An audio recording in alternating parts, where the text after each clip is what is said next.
Doctor Mohammed Raut यांना रसायनयुक्त अन्नधान्याच्या मानवी आरोग्यावर किती गंभीर परिणाम होतोय याची चांगलीच प्रचिती येते।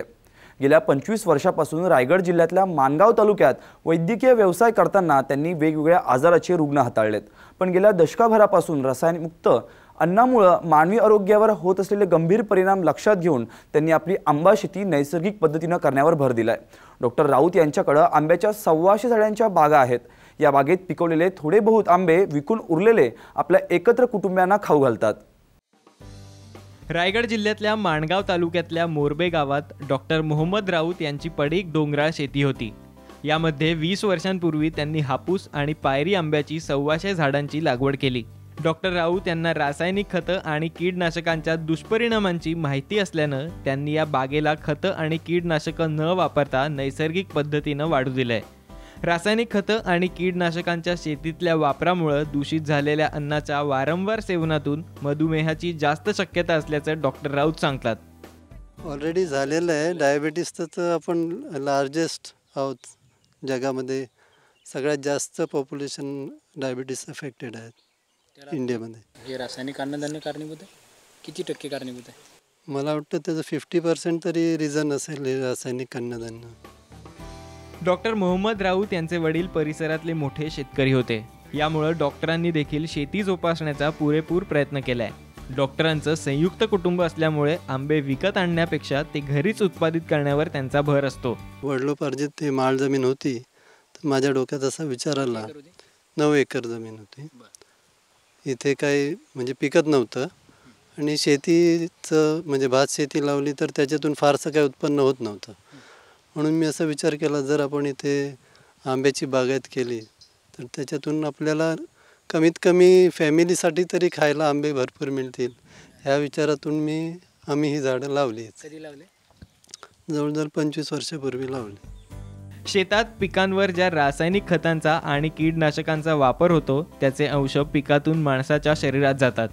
परिणामी माणसाचं आरोग्य बिघडतं असं डॉक्टर राऊत यांचा अनुभव आहे। खूप सिरियसली घेण्यासारखी गोष्ट आहे की लोकांनी रासायनिक किंवा हे केमिकल पेस्टिसाइड्स ही वापरू नयेत आणि नॅचरल ऑर्गॅनिक जेणेकरून काही जे आहेत नॅचरल ज्या वस्तू आहेत त्या वापरून जेवढं उत्पन्न वाढवता येईल ते करून लोकांना चांगलं नॅचरल प्रोडक्ट्स द्यावेत अशी माझी विनंती आहे शेतकऱ्यांना आणि सर्व बागायतदारांना। शास्त्रज्ञांना काय तुम्ही आवाहन कराल? शास्त्रज्ञांनी सांगितलं म्हणून शेतकरी टाकतायत, त्यांना काय सांगाल? तुम्ही पण मॉडर्न सायन्स शिकलेलं आहे, हो, फक्त ह्युमन सायन्स शिकलाय। बरोबर। शास्त्रज्ञ प्लांट सायन्स शिकलेत, त्यांना तुम्ही काय सांगाल? प्लांट सायन्स हे आपल्या अन्नधान्य तयार करतं, त्यांनी दूषित अन्न तयार केल्यामुळं तुम्हाला जास्त क्रिटिकल केसेसला सामोरं जावं लागतं असं काय आहे? हो, नॅचरली आहे। सांगा, प्लांट सायंटिस्टला काय सांगाल? प्लांट सायन्सनी नेचरकडे वळावं, नेचरच्या विरोधात जाऊ नये असं माझं म्हणणं आहे। त्याचे दुष्परिणाम आपण सगळ्यांना उद्ध्वस्त करत आहोत। मानवी आरोग्यावर खूप वाईट परिणाम होत आहेत त्याचे। लाईफ एक्सपेक्टन्सी कमीत कमी होत जाईल लोकांची, किती होईल आणि सर्व म्हणजे ड्रग्सवर डिपेंडंट होतील लोक। आणि ड्रग डिपेंडंट झालं तर आयुष्यमान कमी होईल ना, लाईफ एक्सपेक्टन्सी निम्म्यावर येईल, इकॉनॉमी पण कमी होत जाईल, संपून जाईल। म्हणजे माणसं नाही देऊ शकत नाही एवढे खर्च, माणसं कामच करू शकणार नाहीत। हल्ली मॅगी सारख्या फास्ट फूडमध्ये घातक पदार्थ असल्यामुळे सगळीकडेच खळबळ माजली आहे। पण पालकांनी मुलांना अशी फास्ट फूड देण्यापेक्षा जुने घरगुती आणि गावरान पदार्थ खाऊ घालावे अशी विनंती डॉक्टर राऊत यांनी केली आहे। हल्ली मुलांना लोक हे फास्ट फूडच्या आहारी नेतात, त्यांना नॅचरल जे आपलं फ्रूट्स आहेत किंवा अन्नधान्य आहेत हे न देता हे चिप्स, हे आर्टिफिशियल फ्लेवर्ड हे सगळं देतात, त्याचे खूप वाईट परिणाम। जवळजवळ 90% मुलं ॲलर्जिक ब्रॉन्कायटिस, अस्थमा, डायरिया, दर 8 दिवसांनी फ्लू, कोल्ड हे होणं, हे असल्या आहारांना आहारी जात आहेत। जे पूर्वी आपण बाळपणी आपण जे नॅचरल खात होतो, चणे म्हणा किंवा गूळ म्हणा किंवा दुसऱ्या वस्तू म्हणा, त्या आपल्या घरच्या घरी बनवल्या जात होत्या, त्यामुळे एवढं आजाराचे प्रमाण नव्हते।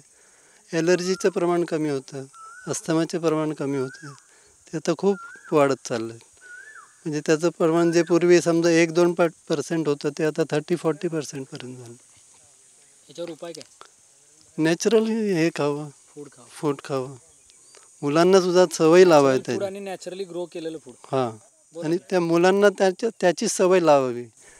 त्यांना फास्ट फूड आणि हे न देता जे आपण नेचरमध्ये मिळतं आहे, फ्रुट्स म्हणा किंवा कडधान्य म्हणा किंवा अन्नधान्य म्हणा, ते सर्व नॅचरली आणि विदाऊट पेस्टिसाईड मुक्त असलेलं ते वापरून त्यांचे ग्रोथ करावी असं आवाहन करतो मी. आपली जुनी शेती पद्धत हीच आरोग्यदायी शेती पद्धत होती असं डॉक्टर राऊत यांच्यासारख्या वैद्यकीय तज्ज्ञांना वाटतंय. त्यांच्या या आवाहनाचा शेतकऱ्यांसह समाजातल्या सगळ्याच घटकांनी गांभीर्याने विचार करायला हवा. कॅमेरामन नितीन बोडारेसह संदीप भुजबळ, साम टीव्ही, रायगड.